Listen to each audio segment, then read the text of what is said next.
la segunda ponencia del día con don Javier Barraicoa.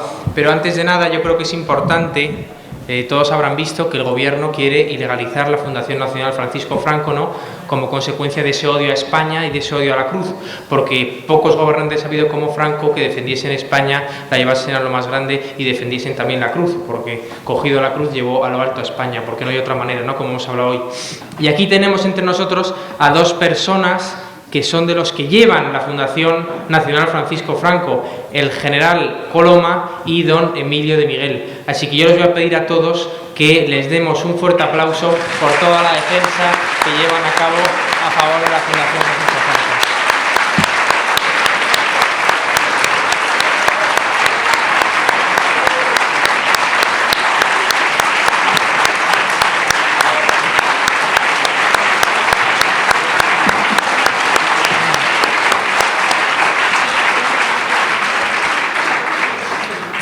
Otro aviso de orden, y ya empezamos ya de verdad a la conferencia. Hay aquí una amiga nuestra que tiene unas hojas de una iniciativa legislativa popular para blindar la protección al dinero en efectivo. A la salida podrán encontrar la hoja, ponen sus datos y firman para que llegue al Congreso de los Diputados, pues eso, esa iniciativa legislativa popular para blindar eso tan importante que es el dinero en efectivo, ¿no? Garantía, una de las garantías de la libertad. Y ya pasamos con don Javier Barraicoa, que nos va a hablar de los mártires, semilla de nuevos cristianos.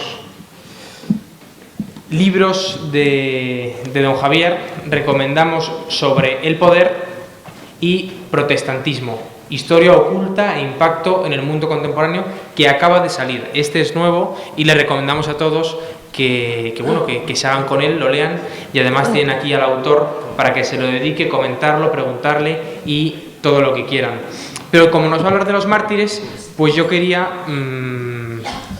recomendarles también un libro de la Asociación Luz de Trento escrito por un mártir como fue don Ramiro de Maeztu. Aquellos que no lo tengan, porque sé que muchos lo tienen, lo han leído, les ha gustado, pues se lo recomiendo. Santiago y Cierra España, una selección de sus mejores textos sistematizando su pensamiento.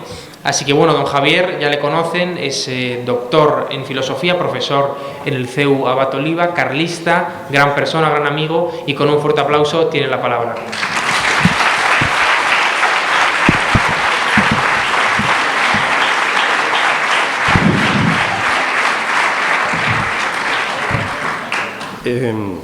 Muchas gracias.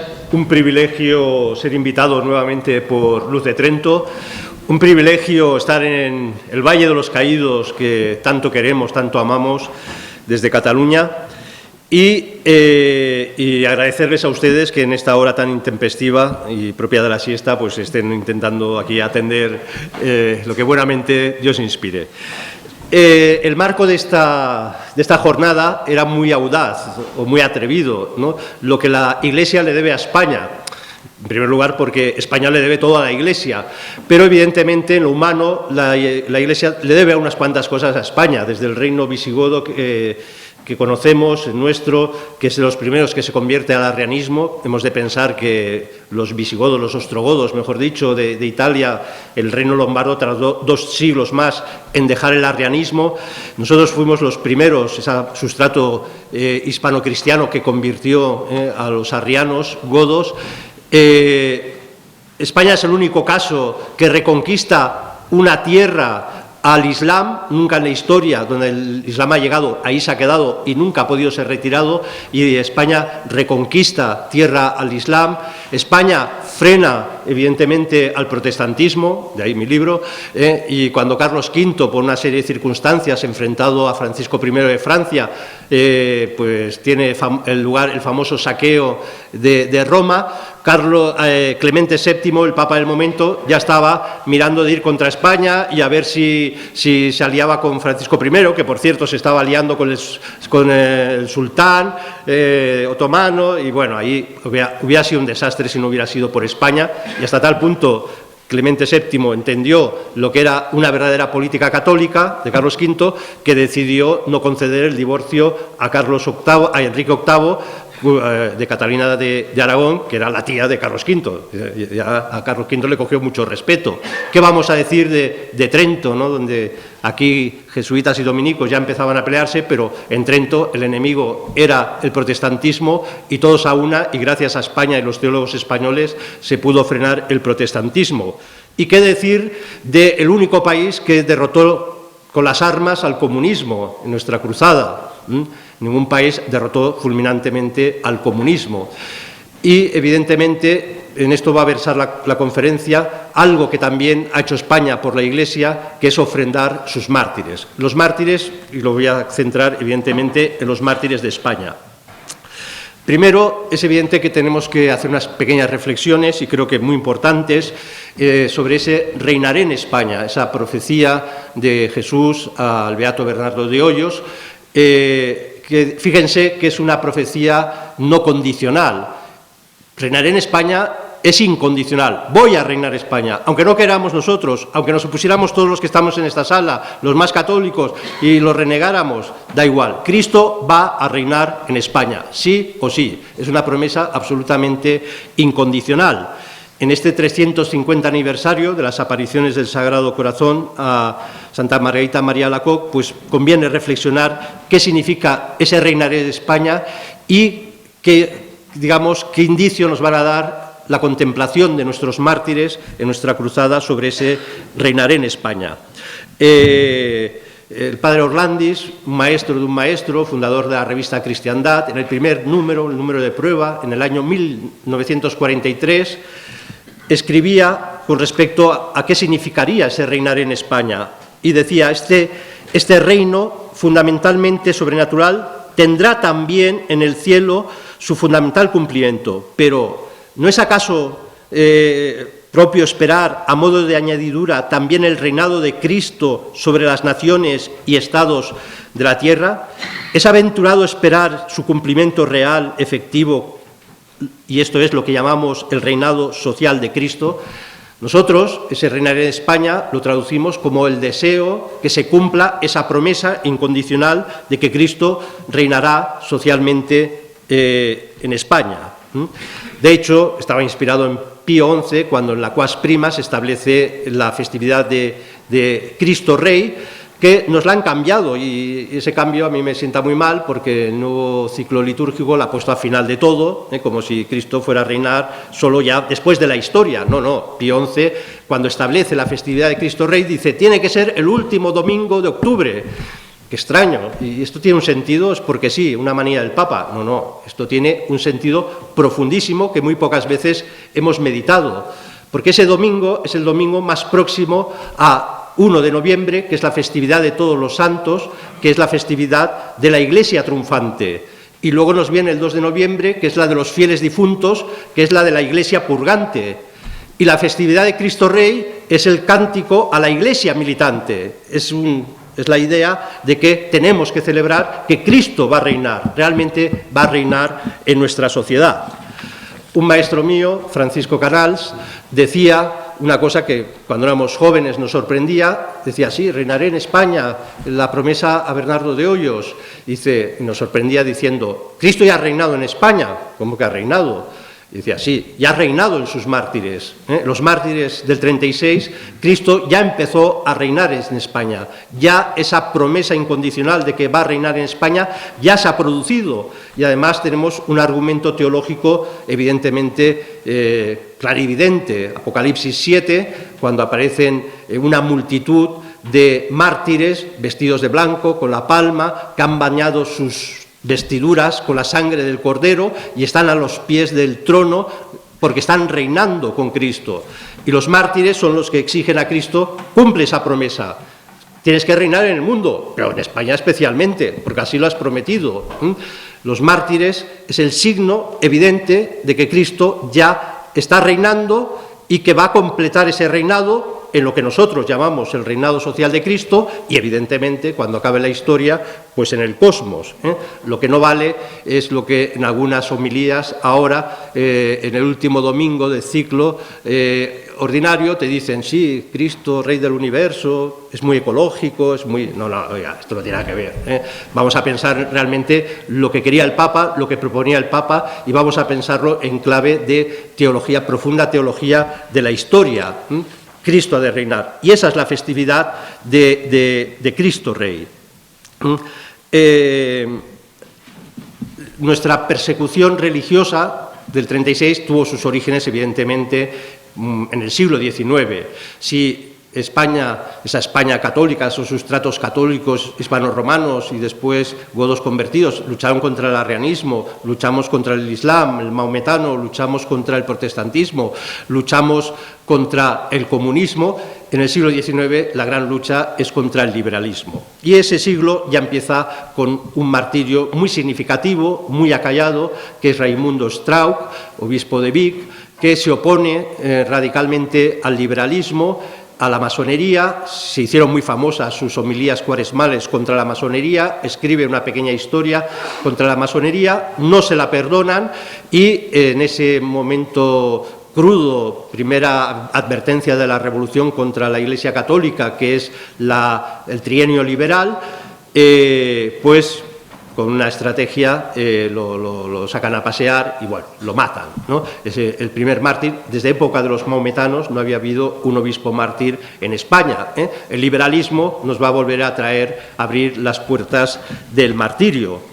Nadie habla, o no se habla mucho, de los mártires del siglo XIX, esos 73 frailes asesinados en plena Primera Guerra Carlista en Madrid, pero hubo muchas formas de martirio. De hecho, don Carlos V, ya finalizando el siglo XIX, manda a celebrar la festividad de los mártires de la tradición para recordar a todos aquellos que habían luchado en sentido de cruzada por Dios y por la patria y por la legitimidad contra la revolución, que bien o habían muerto en combate, o bien habían muerto en el exilio, o bien habían perdido su hacienda, bueno, todos los que habían sufrido. Esta festividad se conserva incluso hoy en día, porque el siglo XIX fue un siglo profundamente martirial. La providencia de las cosas de la vida de Dios, la providencia de Dios en las cosas de la vida es muy sorprendente. En la Revolución de 1868, que fue crudísima para la Iglesia Católica, y nos la hacen pasar como si fuera nada, esa revolución llevó a que muchos curas tuvieran que huir, especialmente de la zona que yo vengo, de Cataluña, se afincaran en el sur de Francia, y ahí un sacerdote que luego sería obispo, José Morgadas, conoce al padre Ramier. Para los que no conozcan, el padre Ramier es el fundador del apostolado de la oración, y se entusiasma porque el apostolado de la oración tiene como fin extender la devoción al Sagrado Corazón, su devoción al Sagrado Corazón, y es así como indirectamente de un mal que es una revolución y persecución, en España empieza a entrar y extenderse de forma impresionante desde Cataluña hasta el resto de España la devoción al Sagrado Corazón. Pero vamos a entrar en el siglo XX. En el siglo XX es un siglo, no lo olvidemos, la persecución empieza muy pronto. En la Semana Trágica, en Cataluña, no paran de quemar iglesias. Cuando llega la República, la Segunda República, en el mes de mayo se queman 700 iglesias en toda España. La Revolución de octubre del 34 ya tiene sus primeros mártires. Es un siglo martirial, el siglo XX es un siglo martirial, gozosamente martirial. Si analizamos o queremos tener un canon para analizar lo que significó realmente el siglo XX, ese espíritu martirial unido intrínsecamente al espíritu de cruzada, pues tenemos que enfrentarnos o confrontar dos textos magníficos. Uno es la carta pastoral de Pray Daniel, catalán, obispo en Salamanca, y la famosa pastoral del 30 de septiembre de 1936, prácticamente 2 meses de guerra, y es la pastoral de las dos ciudades. Esta es fundamental. La carta colectiva, que lo comentaré brevemente, también es fundamental, porque, a mi entender, son textos fundacionales de la historia de España me atrevería a decir, del mismo calibre que muchos códigos que vamos encontrando en los concilios toledanos, que van configurando el sentir, el ser, la identidad de lo que es nuestra propia historia. Y Pla y Daniel, en esta obra, en esta pastoral, es la primera vez, se discute, ya se había, Olaechea, obispo de Pamplona, ya había hablado de mis cruzados, bueno, los obispos sí habían hablado de cruzados, pero es el primero que dice, esto es una cruzada. Luego se matizará en qué sentido. Es cruzada para el que lo vive como cruzada, evidentemente, en el bando nacional. Pero Pla y Daniel tiene claro que algo fundamental está ocurriendo en España. El alzamiento del 18 de julio es equivalente perfectamente a la victoria de Covadonga, a la victoria de las Navas de Tolosa, a la conquista de Sevilla por San Fernando. Son los momentos cruciales en que un pueblo se juega su verdadero ser, su verdadera identidad, su verdadero futuro.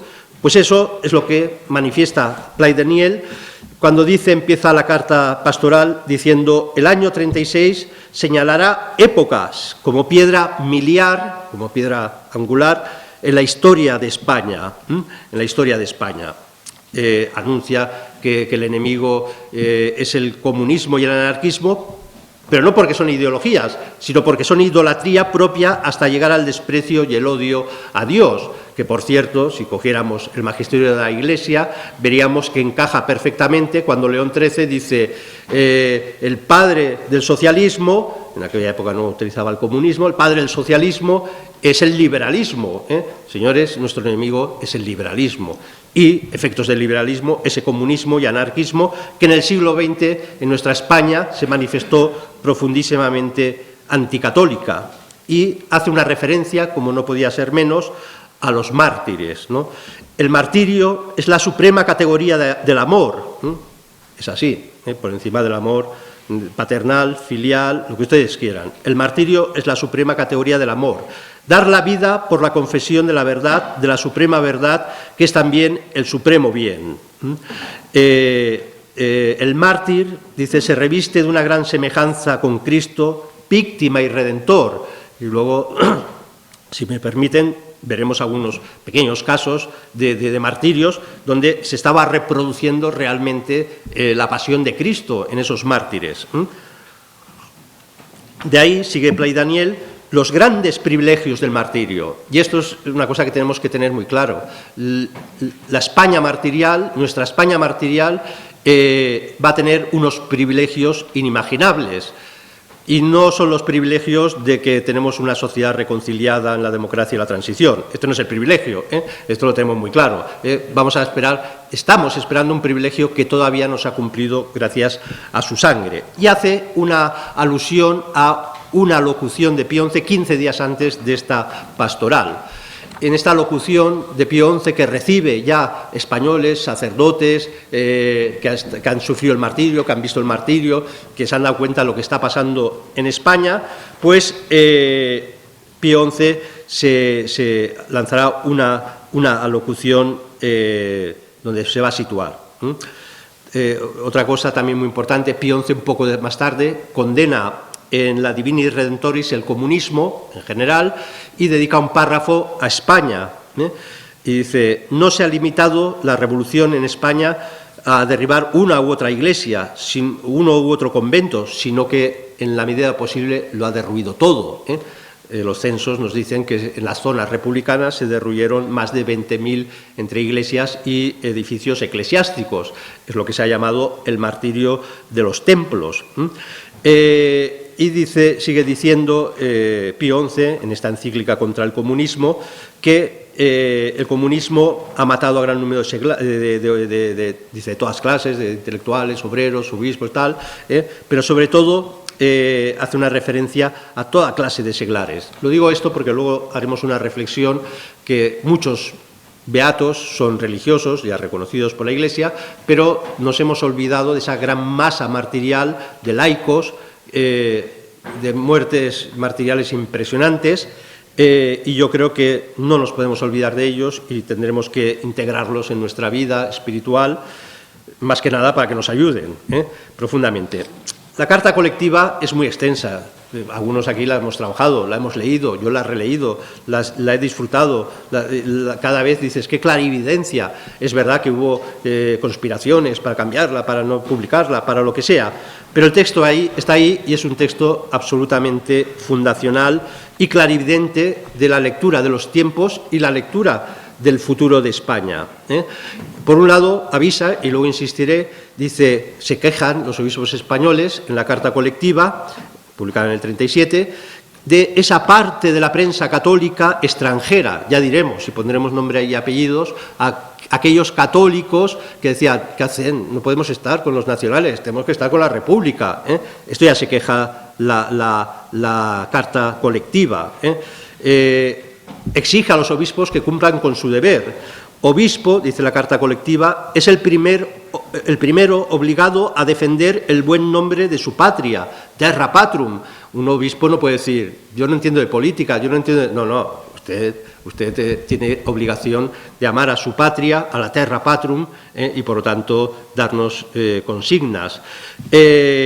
Y sigue diciendo, los obispos no pueden ser canes mutis, los perros mudos que denunciaba el profeta Elías, ¿no?, contra los que estaban encargados de vigilar la fe del pueblo de Israel y no hacían nada, perros mudos. ¿Cuántos perros mudos hay entre nosotros, dentro de nosotros?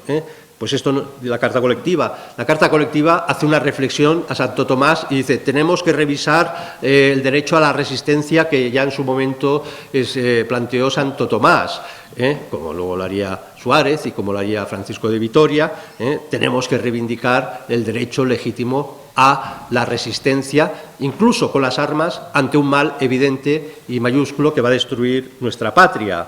La guerra, dice, es pues un plebiscito armado, frente a esta democracia que uno va a votar un desganado cada 4 años y ni se entera quién ha ganado y tal. ¿Vale lo mismo esa voluntad, que la voluntad de un hombre una mujer que está dispuesta a dar su vida por la patria, está dispuesta a dar su vida por su fe? Evidentemente que no. Y en un conflicto armado, el plebiscito, las voluntades son los que realmente tienen los ideales, la fuerza y el deseo de entregar su vida por lo que vale la pena. Y va siguiendo así constantemente, no podemos leerla toda, pero hay cosas muy preciosas. Hay un momento que incluso nos da una catequesis de lo que es la patria. Dice, este movimiento cívico-militar del 18 de julio ha fortalecido el sentido de patria. Ya la República, y la Restauración, todo se iba relajando y de repente vuelve a surgir el espíritu de patria. Y dice la carta colectiva, la patria implica una paternidad. Es el ambiente, la patria es el ambiente moral como de una familia dilatada, extensa, en que logra el ciudadano su desarrollo total. Y por eso el movimiento nacional ha determinado una corriente de amor hacia España. Hemos visto una explosión de verdadera caridad que ha tenido su expresión máxima en la sangre de millares de españoles que han dado el grito de ¡Viva España! Y ¡Viva Cristo Rey! El grito de ¡Viva Cristo Rey! Por cierto, este grito de ¡Viva Cristo Rey!, que tendríamos que analizar de dónde viene, y es muy interesante. Saben que a Pío XI le intentaron tomar el pelo y lo consiguen con los cristeros mexicanos, convencerles que eran unos ganaderos alocados y tal, incultos, y que daban vía Cristo Rey, y que esto perjudicaba a la Iglesia. Bueno, Pío XI algo debió ver muy claro, porque en el 27, iniciada ya un año de guerra cristera, otorga un privilegio que es indulgencia plenaria a aquel que en situación de combate está en una agonía, no tiene posibilidad de tener ayuda espiritual. Si pronuncia la jaculatoria de Viva Cristo Rey, se le concede indulgencia plenaria y, por tanto, para el cielo. Es una jaculatoria indulgenciada. Esto es impresionante, porque se puede extender muy bien a lo que hicieron nuestros mártires y tantos de los alzados con sentido verdadero de cruzada que morían gritando ¡Viva Cristo Rey! Estaban ganándose esa indulgencia plenaria que los iba a llevar directamente al cielo. Y esto no lo digo por decir. Luego veremos cómo se las gastaban algunas con el grito de Viva Cristo Rey para intentar desprestigiarlo, por supuesto. Y hablando un poco del futuro, y acabo con la carta colectiva, dice, cuanto a lo futuro, estamos en el 37, todavía van a quedar 2 años de guerra, la carta colectiva dice, no podemos predecir qué ocurrirá al final de la lucha.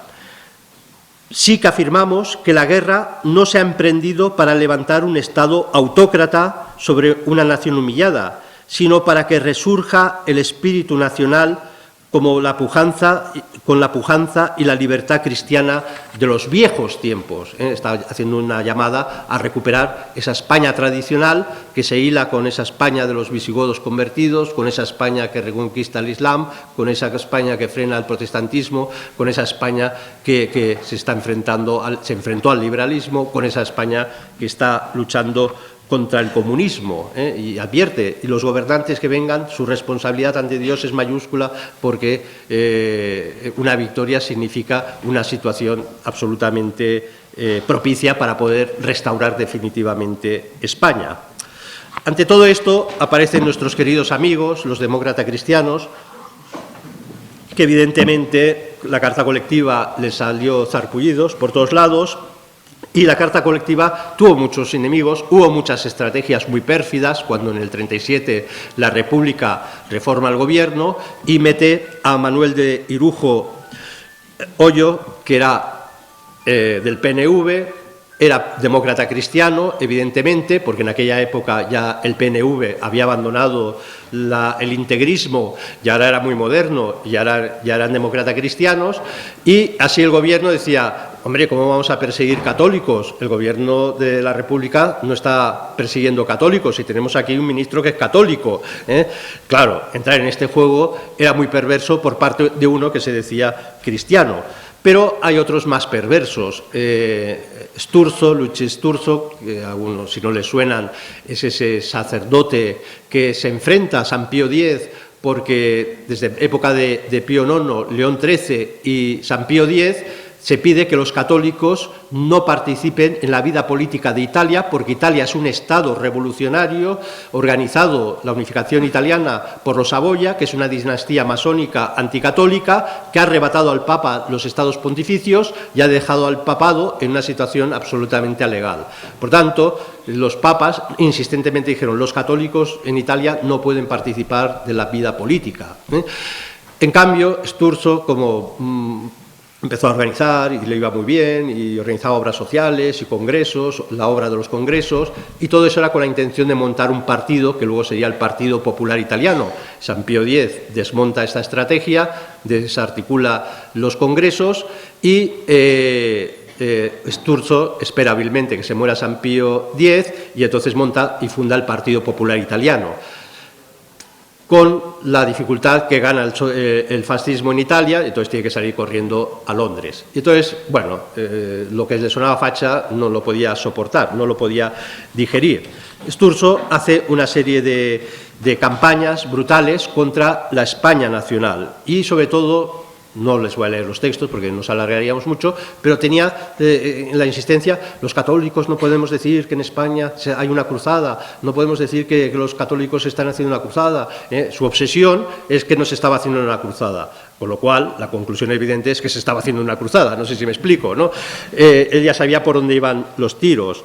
Mounier, el humanismo cristiano, odiaba el bando nacional profundamente, y sobre todo Maritain. Maritain, muy perverso, porque él había recibido una formación patriótico francesa, católica, muy buena en la acción francesa, rompe amarras y se va a dedicar a ser el fomentador de la democracia cristiana. Y ante la guerra conspira con todos los obispos que puede y todos los cardenales que puede para que Pío XI condene el bando nacional. No lo consigue, pero consigue que entre la duda entre los católicos de Europa. Y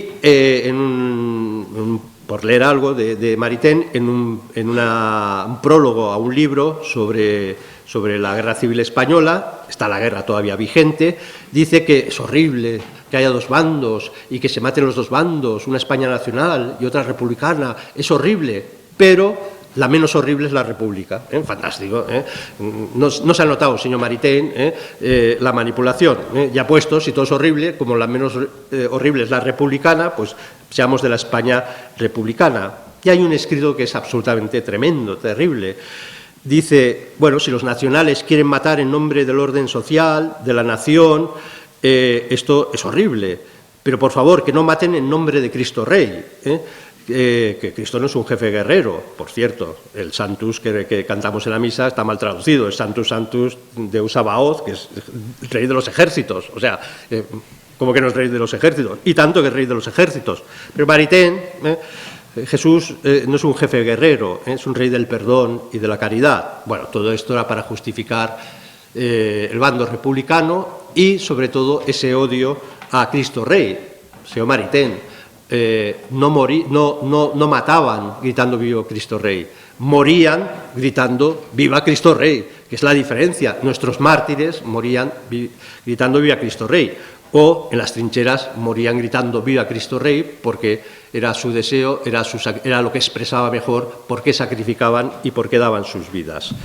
Los datos martiriales son los que son, es evidente, son durísimos. Son asesinados 13 obispos en España, 4.148 sacerdotes seculares, 2.365 frailes, 296 monjas, lo que equivaldría, pues, más o menos de cada 7 sacerdotes uno, pero si contamos en las zonas republicanas, pues las diócesis quedaron absolutamente fulminadas, más de casi el 90% del clérigo regular en Tortosa desaparece, en Barbastro. Bueno, cosas absolutamente terribles, donde se va reproduciendo esas persecuciones. Lo dice la Carta Colectiva, dice, se está reproduciendo la persecución en España y el martirio español, el martirio de los viejos tiempos romanos, pero con nuevas técnicas. Pero es que lo reproducían en las Casa de las Fieras, el zoo de aquí de Madrid, ahí se echaron gente. En Barcelona, cuando retienen ya los últimos resistentes del 19 de julio, les ciegan la cabeza, las plantan en picas y los cuerpos los llevan al zoo para echárselo a los leones. Estaba claro que querían rememorar algo. Esto es una persecución y es una persecución del mismo estilo que la de los primeros cristianos. Un historiador catalanista, por cierto, Albertí, que dijo, esto es una masacre lo que se ha hecho en Cataluña, frente al argumento, no, eran unos descontrolados. En agosto, en Cataluña, agosto del 36, la media eran 70 sacerdotes asesinados cada día, y se pregunta cómo es posible que nadie se enterara en el gobierno de la Generalitat que cada día mataban a 70 sacerdotes. Es absolutamente imposible que esto sea descontrol. La Carta Colectiva lo dice y lo reconocen grandes historiadores como Hugh Thomas o Stanley Payne, que la persecución en España registrada de obispos, sacerdotes, personas consagradas, en España en tan poco tiempo es superior a todas las cifras que tengamos de otras persecuciones. Y lo dicen así, y es verdad. La persecución martirial de España posiblemente ha sido en intensidad y en tiempo, en espacio temporal, la más intensa, la más dura y posiblemente la más brutal que se haya acontecido en la historia del cristianismo. Y esto no es chauvinismo, esto no es darnos las de chulos, no, esto es constatar, aunque sea en lo numérico, lo que fue esa persecución. Pero esa persecución no la podemos dejar en lo numérico, esto es evidente, no la podemos dejar en lo numérico. Los martirios, como bien saben, como todos conocen, muchos, y conocemos muchos casos, fueron muy dolorosos,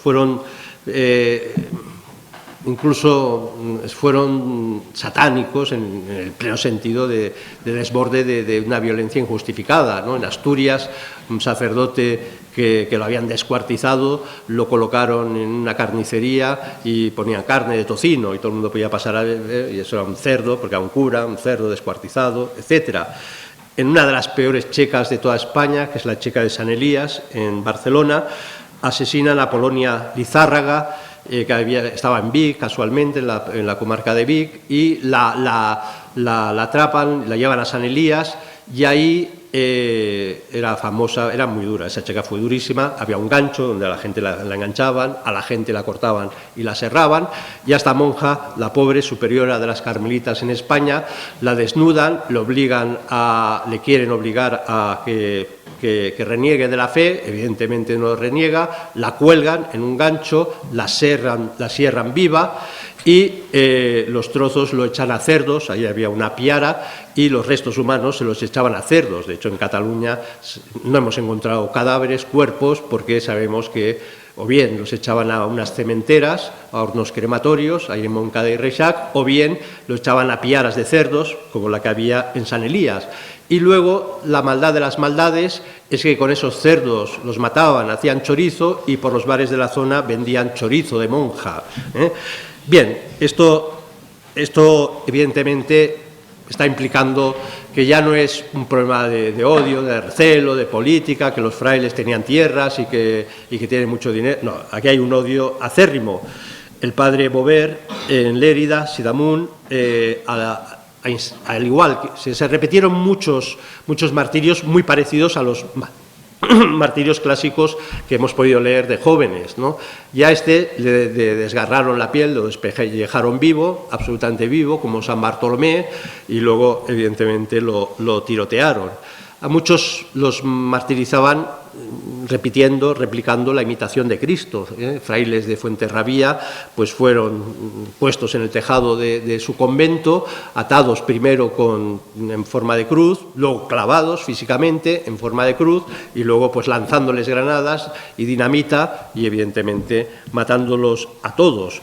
En Barbastro fue una cosa muy terrible, estaban los anarquistas, una influencia del POM muy salvaje, y ahí pues se replicaron, pero literalmente, la pasión de Cristo. Se cogía al pobre sacerdote, había un miliciano que hacía de Pilatos, se lavaba las manos, luego se le flagelaba, luego se le ponían espinas, luego a unos se les crucificaba, otros ya simplemente los tirateaban. En Játiva, que hay el típico Vía Crucis en muchos pueblos para poder rezar el Vía Crucis, un pobre ermitaño, 70 años, pues lo cogieron y le hicieron pasar todas las estaciones del Vía Crucis. El pobre hombre llegó ya tan absolutamente deshecho que ya ni siquiera lo crucificaron y simplemente lo tiratearon. El padre Liberto González, estoy diciendo casos de Toledo, de Morales en Toledo, a le replicaron, como he dicho antes, exactamente la pasión de Cristo, corona de espinas, flagelación y finalmente tiroteo. Cuántas cosas terribles, ¿no? de cortar las orejas, de cortar la nariz, Antonio Moyelazo, al obispo Polanco, terrible, se lo llevan ya, está perdiendo la guerra, las tropas republicanas se van hacia la frontera francesa, en la campaña de Cataluña, matan al obispo Polanco, y todo el mundo pensaba que lo habían matado y luego lo habían quemado para esconder el cuerpo. No, el obispo Polanco, como tantos, muchos, fue quemado vivo, se le cortan los genitales, se le quema vivo y se deja unas 2 noches lamentando, aullidos, gemidos, y hasta el final le tirotean porque están cansados y no pueden dormir los milicianos. En el resto de España, no sé, yo lo he estudiado en Cataluña. En Cataluña, muchos sacerdotes que fueron martirizados y asesinados tenían a bien cortarle los genitales y ponérselos en la boca y dejar el cuerpo para que supieran, este es un sacerdote y lo hemos matado por sacerdote. Y lo que odiamos, en el fondo, es la castidad del sacerdote. Este es el odio, ¿no? El odio tremendo. De tantos y tantos martirios, tenemos una riqueza que es absolutamente maravillosa. Es que no somos conscientes de la gloria de nuestros mártires, del fruto de nuestros mártires, de la fuerza de nuestros mártires, porque casi podíamos encontrar patronos para cualquiera de nuestras devociones, ¿no? Sacerdotes que evidentemente escondidos no podían llevar sotana, y cuando les cogen y los van a asesinar dicen quiero morir con la sotana, quiero morir con la sotana. y no les dejan morir con la sotana. Hoy los curas no quieren ponerse la sotana, pues hay que recordarles de esos curas que querían morir con la sotana y no la llevaban porque evidentemente estaban en persecución absoluta. Mártires del Rosario, en la Universidad de Cervera, a unos universitarios claretianos, como rezaban el Rosario y hacían apología del Rosario, los milicianos cogieron las cuentas del Rosario y se las iban metiendo en los oídos, en los tímpanos, hasta reventarles los tímpanos, y luego les abrían la boca y se la llenaban de rosarios a ver si los conseguían ahogar con rosarios. Y luego a nosotros nos cuesta un día rezar el rosario, no sé si me explico. Podíamos encontrar los mártires de nuestras medallas, en unos mandaderos, en un convento de Córdoba, el convento de la Madre de Dios de Baena, a los mandaderos, que les gustaba esa devoción popular de llevar medallas, esas medallas se las quitaron y se las incrustaron en los ojos. El odio era absolutamente terrible. Mártires de Provida podíamos tener, Hortensia Serra, una valenciana de Villanueva de Castellón, habían matado ya a su padre a cuchilladas los milicianos, habían matado a su hermano los milicianos a cuchilladas y ella estaba embarazada de 9 meses. Y pide a los milicianos, dejarme tener a mi hijo que lo quiero bautizar. Y los milicianos dicen, no, la cuchillan, la matan, le abren la tripa, cogen al niño por el cuello y lo timban contra una pared y lo matan, ¿no? Qué mejor patrona, ¿no?, de los Provida, ¿no? Era el odio, absolutamente el odio. En Rafael Buñol, esto lo he contado muchas veces y siempre me he emocionado, y me emocionaré ahora contándolo, como una familia de 9 hermanos mataron a los 9 hermanos. Imagínense unos padres que tienen que ofrendar a 9 de sus hijos, a todos sus hijos, ¿no? Este valor es inimaginable, ¿no? Cómo estamos en una sociedad que destruye la familia, que banaliza todo, que tribaliza todo, y encontramos que gentes españoles, por su fe, por no renegar de lo que es España, es capaz de entregar 9 hijos pues a Dios, ¿no? Bueno, y así seguiríamos sin parar. Es la llamada, todo esto que digo, y podríamos poner 1000 ejemplos, y no quiero caer en el morbo, es lo que se llamaba cultores martyrum, ¿no? Adoradores sería la traducción, o veneradores de mártires. Nosotros nos tenemos que convertir en verdaderos veneradores, admiradores, y que ellos sean nuestros intercesores de los mártires de España, porque en ellos está el germen de ese reinado de Cristo. ¿Cómo morían? ¿Cómo morían? Todos lo sabemos. Primero, lo dice la carta colectiva, no ha habido un solo caso de apostasía, de miles y miles y miles de sacerdotes, clérigos, obispos, monjas, y de decenas de miles y miles y miles de seglares, no hubo un solo caso de apostasía, cosa absolutamente inusitada en la historia de la Iglesia. Todos morían sin apostasiar, todos morían perdonando, lo sabemos por los testigos que quedaron, todos murieron profundamente alegres, ya gozando de esa visión beatífica, y muchos de ellos gritaban «Viva Cristo Rey», morían gritando «Viva Cristo Rey», invocando esa sangre, igual que los mártires del Apocalipsis, que exigen al del trono, que es Cristo, que reine. Tienes que reinar por nosotros, hemos muerto por ti, tienes que reinar, no puedes fallar a esa promesa. Bien, el Papa Pío XI, en esa locución que decimos del 36, 14 de septiembre del 76, claro, todo admirado, sorprendido, ya sabía que le habían intentado engañar los demócratas cristianos, los católicos liberales, no, que son los fascistas, no, si la República son católicos, fíjate, tienen hasta un ministro católico, fíjate que hacen misas en el Paseo de Gracia, en la delegación del PNV, tal, esto hacían unas campañas en Barcelona, se dice misa, oye, porque son del PNV, los demás, vamos, terrible. Y entonces Pío XI dice: ¿qué reflorecimiento de vida cristiana no es de esperar en la España regada por tanta sangre de mártires, obispos, sacerdotes, religiosos y seglares que han muerto por confesar a Cristo? Esto evidentemente tenía que dar frutos, no ha dado todos los frutos todavía, y los frutos de las grandes vocaciones después de la guerra civil y el reverdecer de la Iglesia después de la guerra civil y tal, eso también fue un fruto, pero no fue el fruto, no fue el fruto completo. El fruto completo tiene que venir, ¿eh?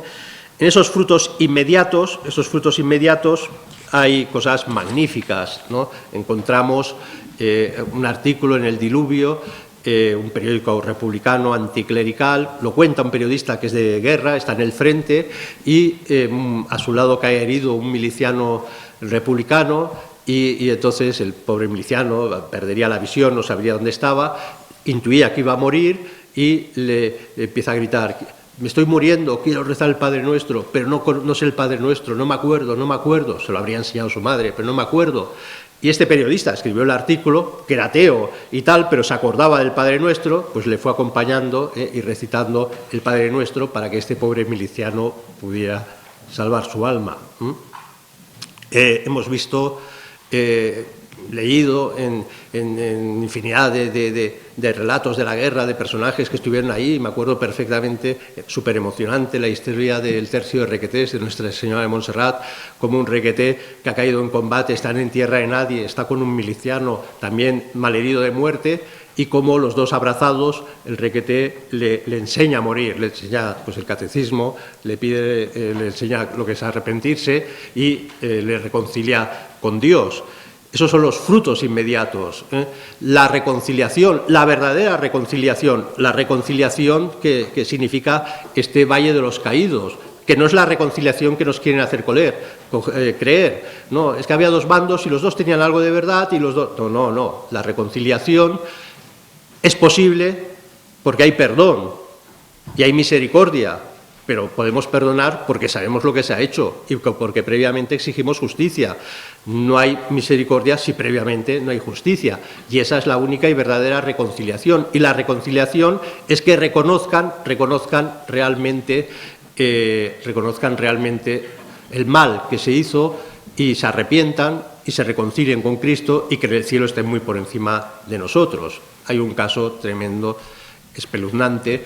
Entran en Andalucía, en un pueblo, las tropas nacionales, encuentran un miliciano herido, un miliciano de estos salvajes que había matado a decenas y decenas de personas y confiesa que ha matado 32 sacerdotes, y aparte pues otros tantos seglares. Y pide un sacerdote para confesarse.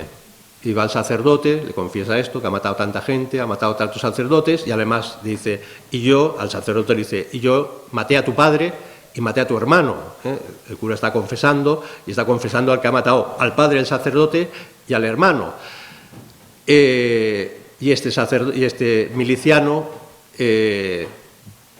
evidentemente es juzgado por sus crímenes, va a ser ejecutado, y cuando es ejecutado, que ya ha confesado, por tanto ya se va a ir al cielo, pues muere gritando, ¡viva Cristo Rey! Esto es la reconciliación, no es otra cosa. Un caso que me llega al alma es un cura catalán, Juan Lladós, un predicador muy famoso en la Plana de Vic. Lo iban a fusilar, se lo llevan a las afueras a fusilarlo. Iba muy contento el sacerdote, profundamente contento, y los milicianos se quedaron absolutamente descolocados. Te vamos a matar porque estás tan contento. Dice, porque hoy me vais a hacer el hombre más feliz del mundo. Se van a cumplir 3 deseos que tenía desde que era muy pequeñito. Yo desde que era muy pequeñito, esto se lo contaba a los milicianos que debían pensar, este tío está loco. Y el sacerdote decía, desde que era pequeñito siempre rezaba para poder llegar al cielo, no perder mi alma y llegar al cielo. Y hoy me vais a matar y llegar al cielo. Mi segundo deseo era ser mártir de Cristo. Y hoy me matáis porque soy sacerdote y por tanto vais a cumplir mi segundo deseo. Y el tercer deseo todavía no se ha cumplido. Y dice, siempre le pedí a Dios de muy pequeñito que cuando yo fuera al cielo, alguien viniera conmigo, ¿no? Me pudiera llevar a alguien al cielo. Y entonces los milicianos sorprendidos, que dice, este loco, que se quiere llevar uno al cielo, y entre los milicianos un jovencito se pone a llorar, se echa de rodillas al sacerdote y dice, yo quiero ir al cielo contigo. Y los milicianos lo fusilaron a los dos, Esta es la reconciliación, esta es la victoria. Perdonen que ya he dicho que me emociono.